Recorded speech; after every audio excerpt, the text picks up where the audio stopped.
I've never made a video about this, but I had a kidney transplant in the year 2000, so it was late 2000, so it was, you know, a little over 8 years ago. And before that point, I had never traveled outside the US.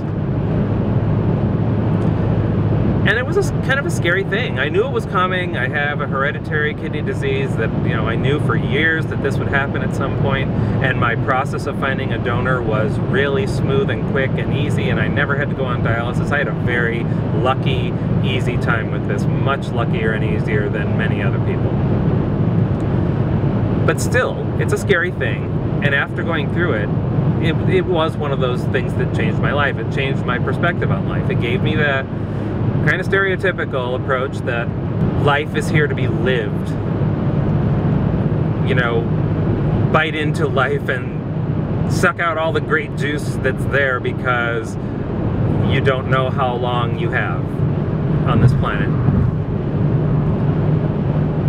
And definitely you don't want to leave with regrets.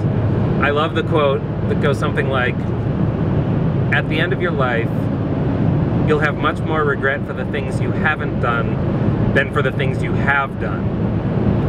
And I took that to heart after my surgery. And I decided I'm going to do the things that I've always wanted to do. And that's where the travel started. I had never been outside the US except for Canada and Mexico, which even Sarah Palin has done, so that doesn't count. I had never been outside the US except for that before 2000. But I told myself and agreed with my husband that when I got better, we were going to start traveling. And we did. And we're not done. We're not in the same place financially that we were back then, so we had to slow it down some. But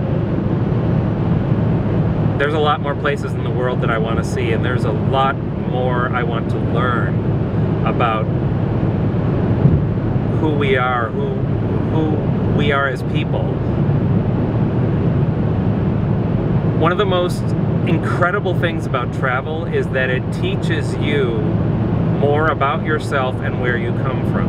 It teaches you how that relates to the rest of the world, because the way you grew up and the culture in which you were raised seems like your default condition. When it's the only thing you know, you assume that that is the way that people live, the way that people grow up, the values that they are taught.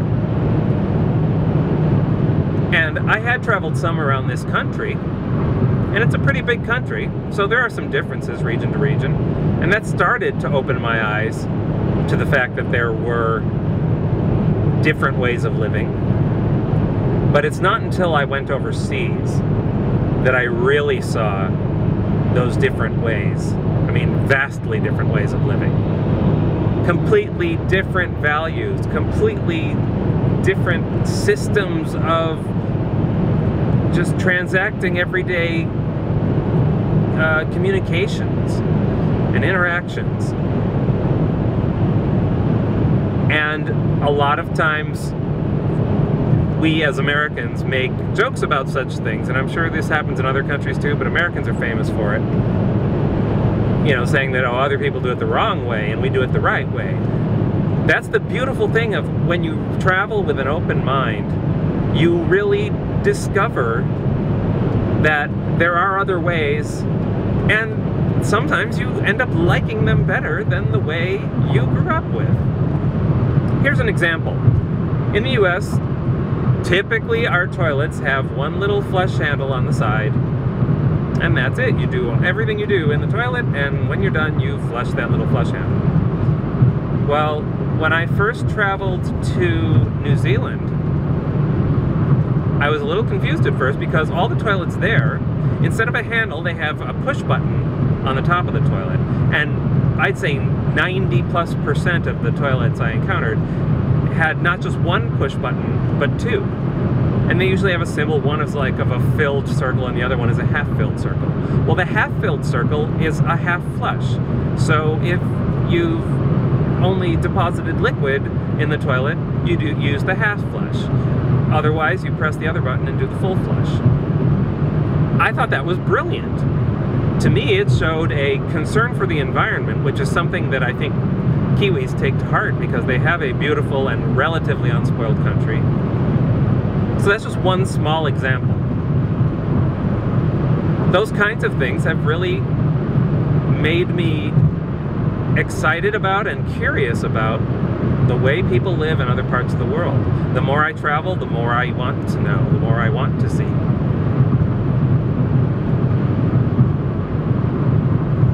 So if there's any moral to this little story, it's that if you're one of those people who doesn't have a passport and has never traveled outside your home country, really, I encourage you to try to find a way to do so. I know it's not easy. You can't just snap your fingers and have the money to travel. I mean, especially if you're raising a family and, you know, that makes a whole group of you that you'd have to try to take somewhere. It's very difficult. Many of my own family members have not traveled outside the US because of reasons like that. But when I come back from my travels with my stories and my pictures and my videos, those have helped encourage some people I know to make it happen for themselves. And that makes me very happy because personally I think it's a very important personal development tool, as well as a wonderful way to enjoy yourself and relax and get away from your job for a little while and recharge.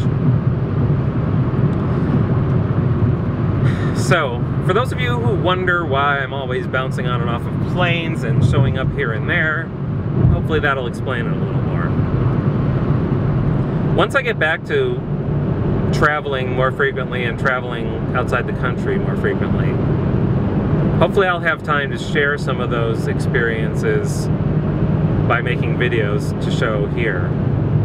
Because they would do a double purpose. One, they would serve as wonderful keepsakes for us of our trips. And two, they'd be something interesting that I hope I could use to inspire some of you to make those kind of excursions yourselves. I'll catch you later.